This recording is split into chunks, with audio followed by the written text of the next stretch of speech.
Hello, everybody, and welcome back to Below the 38 Football and Adventures in South Korea. I'm Andrew, and for the first time this week, I'm joined by Luke, who gave himself a nice weekend off. Hello, Luke. Hello, hello. What does the international break mean to you?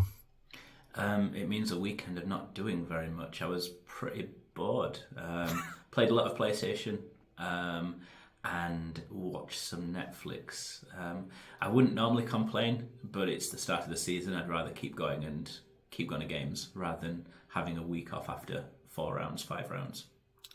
Was there any temptation to drop down a division and watch a game of football from the league that you were once significantly part of?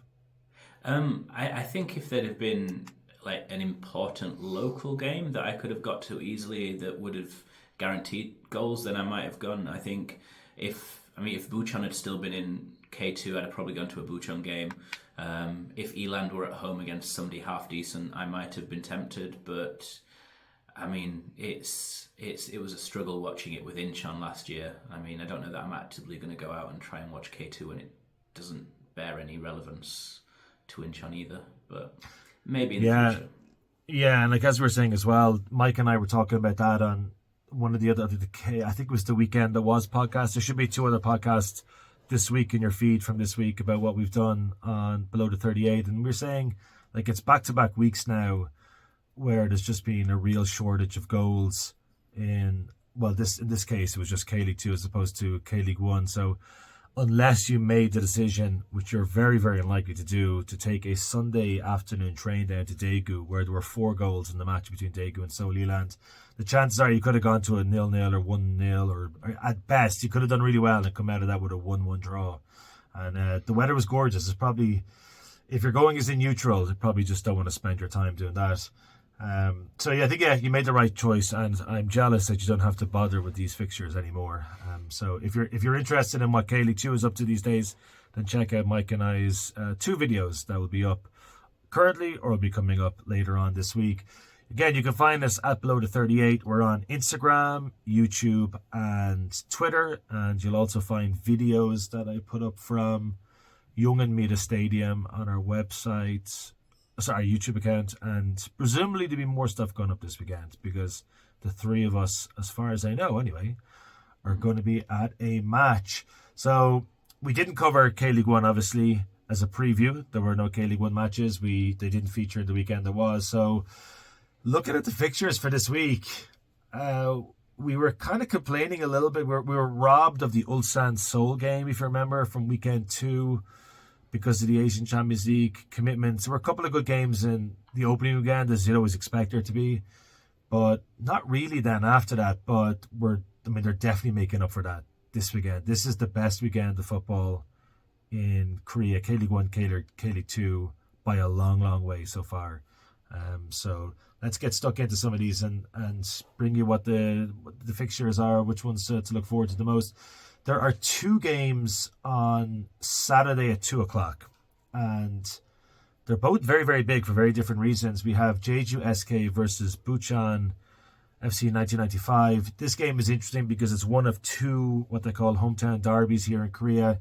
There was a long time ago when Jeju were called Bucheon SK, and they were based in Bucheon Stadium.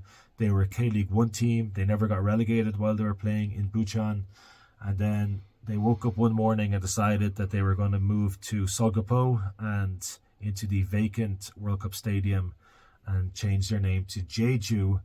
And as a result of that, Bucheon have never forgiven them. And unlike the situation with Seoul and Anyang, Bucheon didn't have to wait a long time to get a new team, but that team spent their entire existence in K-League 2 up until this current season. So this is the first time that Jeju will ever meet Bucheon in K-League 1, but they did meet over COVID in K-League 2, and Jeju won all 3 matches, so they're currently 3-0 in the head-to-head. But last season, Bucheon knocked Jeju out of the Korea Cup, one of the earlier rounds, and made it as far as the semi-finals. And I remember talking to some of the people at the club that night, and this is the game that they really wanted. They wanted to draw Jeju, they drew Jeju, and they knocked Jeju out. So for sure, there's a little bit of spite in that game. The other big game then, the 2 o'clock one, is between Jeonbuk and Ulsan. Obviously, these are the two sides that have basically shared the K-League 1 title since COVID. And very, very interestingly, they have won, the head-to-head record is 44 wins apiece, which is really extraordinary. 30 draws in that. The game is taking place in Jeonju. It's a Jeonbuk Hyundai Motors home game. You'd figure they probably are favourites for that, so that might push them ahead 45-44. Last season, they won 2 and lost 1 of these head-to-head matches. Ulsan have started the season really well. Jeonbuk started slowly, but they're beginning to motor into gear now. That promises to be a really, really good game. 2 o'clock as well at Jeonju Castle. What a great time to watch a game of football. And then the third game I'll be previewing this coming weekend is another big one. No, it's not. Sorry. I was going to do Pohang versus Daejeon. I forgot. That's actually Luke's. I got Gangwon versus Gwangju. Yeah, so Gangwon have started slowly this season. However, they are tipped to finish in and around the top 6. Obviously, we're now looking at a situation already where the top 4 sides are just significantly better than everybody else, which leaves the likes of Gangwon, potentially Gimcheon, Incheon, maybe Anyang, fighting out for one of those other spots outside of the top 4. Obviously, Pohang too. Gwangju started the season better than a lot of people expected. They have a transfer ban for foreign players. They lost Lee Jong-hyo, their manager. They lost a lot of significant players in the off-season. But they started reasonably well, including that win over Incheon in their first big match of the season. But they were spanked 5-0 in Seoul, which is no great surprise because Seoul look like they're beginning to motor into gear this year. And just talking to a Gwangju fan, who I know, he was saying that the team is completely stretched at the moment, especially in the centre of defence and the centre of midfield. So the international break in that sense was really good for Gwangju because they were able to get some of their better players back. That game is on at 4:30 this coming Saturday. Out of those 3 games, that's probably the one that has the least amount of intrigue. But there is another great game at 4:30 on Saturday, and Luke will take over from here. Yeah, so last weekend, Pohang were the only team to play in K-League 1. They played against Gangwon and they won 1-0 in a game that they were making up from earlier in the season due to Champions League fixtures.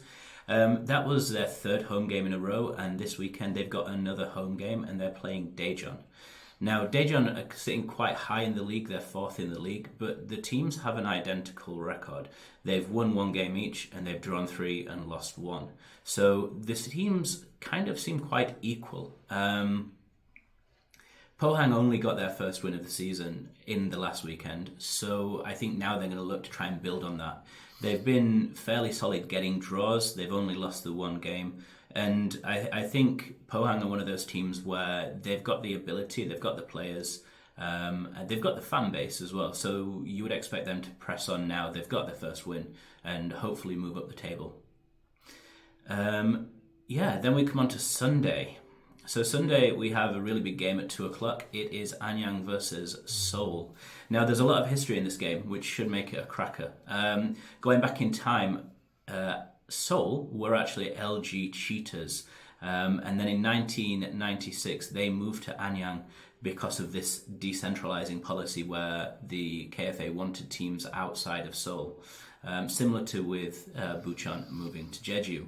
Now they stayed in Anyang until 2004 when they became FC Seoul, moved back to Seoul into the World Cup Stadium and left Anyang without a team. So this caused quite a lot of anger within the Anyang fan base because they found it to be a betrayal, and they relatively recently formed their own club, and that club has been in K-League 2 for a long time.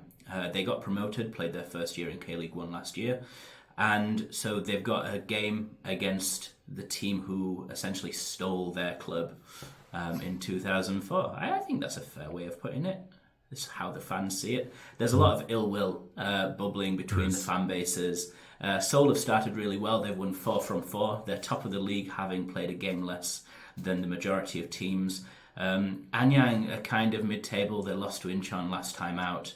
And so, there's a real rivalry forming between these two clubs. Now they're in the same division. Last year, they won 1 game each and a game was drawn. So, fairly equal based on history, but we'll have to see what happens on Sunday. Now, the the final game of the weekend will be Incheon versus Gimcheon. Incheon got their first win against Anyang, but otherwise they've been struggling recently since they came back up to K-League 1. Now, Gimcheon have drawn all 5 of their games. They're going down anyway, so it feels almost like they're doing what they can to avoid losing, but not really putting themselves out and chasing wins. It'll be interesting to see how they fare against Incheon. On paper, they should get a good result, but Incheon, having come off a international break, you'd hope that they're galvanised by the win in Anyang and they can go out and get some more points. It's a home game, it's 4:30 on Sunday, and it should be a good crowd with Gimcheon not bringing many away fans. There'll be a lot of Incheon fans in the stadium, and hopefully the noise will bring home 3 points for Incheon. Yeah, very good. So without a set of fixtures last weekend, with the one exception being Pohang lifting themselves up to 7th with their first win of the season, we didn't really get a chance to have a look at the table properly. So as Luke was saying, Seoul are top with 4 wins from 4 matches, 2 points clear of Ulsan HD, who of course host Jeonbuk Hyundai Motors, who are in 3rd. At the bottom, the wrong end of the table, Jeju with just 2 points from their opening 5 matches. A very, very difficult start for them.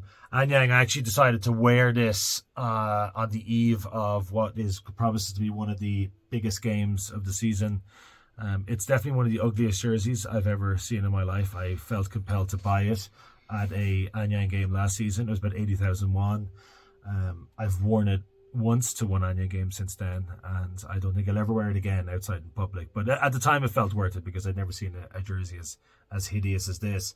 But I really hope they go on and do something. I agree with everything you were saying there about the build up to this game and how the fans feel about each other. I mean, I got to spend the Seoul game last year. I saw the two teams playing against each other in Seoul twice last season.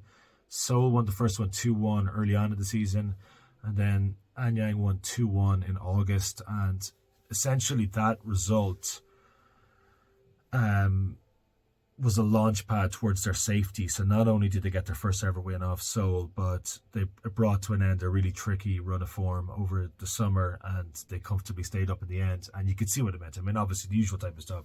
There were people crying in the stands afterwards for that win over Seoul. And when they played against each other earlier on in the season, the Seoul fans had this huge mosaic behind the goal saying 1983, which really riled up the Anyang fans because, as Luke was saying, many of them feel that this is their club. But anyway, they have their own club now. They're doing well. They're not going to go down this year because only one team is going to go down automatically, and of course that's Gimcheon Sangmu. So let's have a look at the games we're most looking forward to seeing this season. I'll let you go first because I think we could have picked. I think, in honesty, we could have picked any one of 4 matches here. I think the game in Gangwon and the game in Incheon are not as interesting as the other 4 games. But you've gone for? I've gone we've got 2 games which are the You Stole My Club derby. I'm really keen on making up derby names because it's apparently what anybody can do. Anybody can be a derby these days. So the You Stole My Club derby, there's 2 of them this weekend. I've gone for Seoul versus Anyang, Anyang versus Seoul. I was at Anyang 2 weekends ago, and Incheon sold out their 1,700 tickets in moments. I think it was literally 90 seconds and it was sold out. If Seoul get a similar allocation, or maybe even smaller, I think those tickets will be like gold dust, and that will mean that there will be lots of Seoul fans in the Anyang home seats, because Anyang has quite a lot of space around the stadium outside of the main supporters sections. Anyang will definitely sell a lot of tickets for their home ends. So I think it's going to be a really big crowd. I think it's going to be loud. I think it's going to be noisy. I think it's going to be niggly. There'll be lots of strong tackles, and it'll be a game that neither team want to lose. So yeah, I'm hoping that the build-up that we're giving it doesn't fall flat. I hope it's a cracker. And if I wasn't going to Incheon, I would be going to Anyang.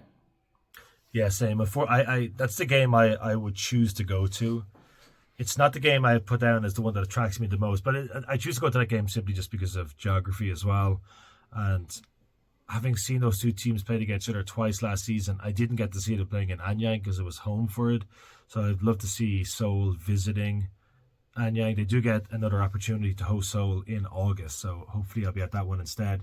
But yeah, that's going to be massive. And there was about a 9,000. I can't remember what the crowd was at the Incheon game. There were 12,500, I think, at the Jeju game. I think just because it's FC Seoul, with no disrespect to Incheon, just that little bit of history is going to attract, you think, more people to this game. So hopefully there's a big crowd at that game on Sunday, isn't it? Yeah, Sunday. And I'd imagine there will be. Yeah, and it's a great kickoff time. So. Yeah. I mean, if they can't get a crowd for the home game versus Seoul, then they're not going to get a crowd, because that is their biggest game of the season, and it's the one that people will be looking out for the most. It's going to be their biggest away game, you'd expect as well. They'll want to take as many people to the World Cup Stadium as possible. I'm sure they'll get a decent crowd. I'm sure it'll be five figures, and it will be interesting to see how many Seoul fans sneak into the Anyang end as well, because that's definitely happening more when clubs are selling out away allocations. Yeah, we talked about that on the weekend. I get the feeling we're going to return to that topic at some point again this season. Anyway, Sukhabati Anyang, I hope to go and beat FC Seoul. Sorry, Seoul fans, but whatever. The game I'm looking forward to the most, I think, is Jeju versus Bucheon. It's not I'm not picking that game just because it sounds a bit controversial, or like a bit of a hipster derby or some nonsense like this. But when you look at the other really big games, like, again, I saw Anyang against Seoul twice last season, so this is the second season in a row. It's going to be their fourth meeting in K-League 1. It feels like we've already seen it. It's happened before, and perhaps Anyang are just not as strong this season as they were last season, and Seoul look better this season than they were last season. So I have a feeling that Seoul are going to show up and win that game on Sunday, unfortunately. But then you have Jeonbuk versus Ulsan. It could well be first versus second, or second versus first between those two at the end of the season. Pohang need a bit of a revival. They got their win last weekend. They're playing against Daejeon, who are not in outstanding form. Despite heavy investment, it should still be a really good game. But anyway, I went for Jeju versus Bucheon just because these two teams have never played against each other in K-League 1 before. They have met in K-League 2, they have met in the Korean Cup, but this will be their first ever meeting in K-League 1. And when you look at the table, like, Bucheon started outstandingly well when they just showed up into Jeonju and won on the opening weekend of the season. Surprised absolutely everybody. They've picked up 3 draws since then and a defeat. They're in 5th. It's obviously not where they're going to finish the season. I'd say their target is still 11th or higher. I think they'll be happy enough with that. Jeju are bottom, winless from their opening 5 games. Jeju really need a win in this game. And I think there will just be that little bit of spice added to this. It's obviously not going to carry the same level of interest as Anyang versus Seoul. But I think even in smaller numbers, I have a feeling the Bucheon fans will let Jeju know about the history of their club, and then I'd imagine Jeju will have fun just rubbing whatever it is they want to rub in their noses after that. So yeah, I think that could be an intriguing game. I have a feeling it could also be a bit spiky. I doubt it's going to be a game of high quality. I don't know if you agree with that. I have a feeling it could be a low quality game, perhaps won by a single goal or a scoreless draw or 1-1 draw. But I just have a feeling that there's going to be enough bit of aggro on the pitch and some interesting singing and chanting with some nice banners that it could very well be a very interesting match to watch. Yeah, and I think as well, regardless of the fact that it's Bucheon versus Jeju really need to start getting some wins. Jeju and Gangwon have both not got any wins, and Gimcheon are the other team not to have any wins. Obviously, it doesn't matter for Gimcheon. But in a league where all you need to do is not finish bottom, you don't want to be going into 6, 7, 8 rounds without having picked up a win, because you see this quite often in K-League 1 particularly, where a team starts badly and they don't really recover. We saw it last year with Daegu, we saw it 2 years ago with Suwon Blue Wings, 3 years ago with Suwon Blue Wings when they went down. And teams start badly and they just can't find their form, and by the time they do, it's too late. So yeah, it will be interesting. Jeju are definitely looking precarious. Like, one of the things that a lot of teams in K-League manage to do well is avoid losing. We were talking earlier about how it's a league of draws. Everybody draws every game and nobody wants to risk losing, so they don't try to push for a winner. But the longer you go without winning, I think the more like mentally it builds up into being a situation of pressure where it becomes this huge thing that hangs over you. And if Jeju don't win this weekend, it'll kind of give Bucheon a bit more impetus, and it could see Jeju looking cut off. I mean, Gangwon have Gwangju, and whilst we said that wasn't an outstanding game to look forward to, it's definitely winnable for Gangwon. And if they win and Incheon pick up even a point, you're going to start to see a gap forming between Jeju and the teams above them. So yeah, I think for that reason alone, it's an interesting game this weekend. Yeah, what you're saying there is totally true. I mean, I just had a quick look at the table, with the exception of the top two, from Jeonbuk down. Jeonbuk have drawn 2 out of their 5 games. Most of the teams then have drawn more matches, significantly more matches than they've won. Like Daejeon have 1-1, drawn 3. Bucheon 1-1, drawn 3. Gwangju 1-1, drawn 3. Pohang 1-1, drawn 3. It's unbelievable, unbelievable stuff. Well, look, I hope there's not going to be a draw in the game you're going to. You're back in K-League 1 duty after spending the weekend on the couch. It's obviously back to Incheon. It is, and it's going to be interesting to see if Mugosa plays. He retired from international duty over the weekend while he was away. His final game for Montenegro saw him score a penalty, would you believe? Nice. And yeah, that was him done. So he's going to be around a bit more, but he generally doesn't play after coming back off international duty. Morgan Ferrier has been involved a bit more. He came off the bench against Anyang, and he looks a presence. He looks a presence on the ball. He's a big, strong guy. I'm not sure what Gimcheon are going to do when they turn up. I don't know. It's hard to know how motivated they are. It's hard to know how much they're going to chase a win because inevitably they're going down anyway. It wouldn't be nice if Incheon felt galvanised by their win at Anyang and were able to come out all guns blazing and show a bit of the form that they had last year, because that's definitely been lacking this season. So yeah, we'll see. It's another interesting game to see how Incheon line up, how they play, and what the opposition does. Because on paper, Gimcheon have a lot of quality, but motivation is the key factor. I mean, how interested are they in winning? They're not going to go into 50-50 tackles, you'd think, and risk hurting themselves if they're leaving Gimcheon in the summer. And if they're getting relegated anyway, I don't know. Does it make a difference how they play? And we've been talking about this, so let's not get caught up in it. But it's a very unique situation. But yeah, Incheon need to pick up points. A draw would be good. A win would be excellent. But same as every team in K-League, I'd like to avoid losing. Avoid losing, yeah. You just joined the party with another draw. Yeah, obviously, Gimcheon, they weren't exactly asset stripped because they were never their assets really in the first place, but they lost so much talent in the playing squad around Halloween, especially Lee Dong-kyung, who was the best player in Korea last season. Their manager has gone to Jeonbuk Hyundai Motors, but they're obviously still, they got a lot of good young players. They have to, because they get their pick of the best young players.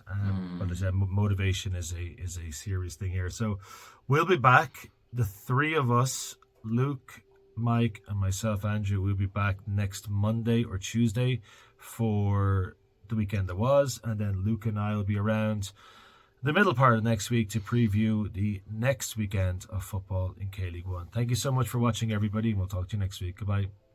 Goodbye.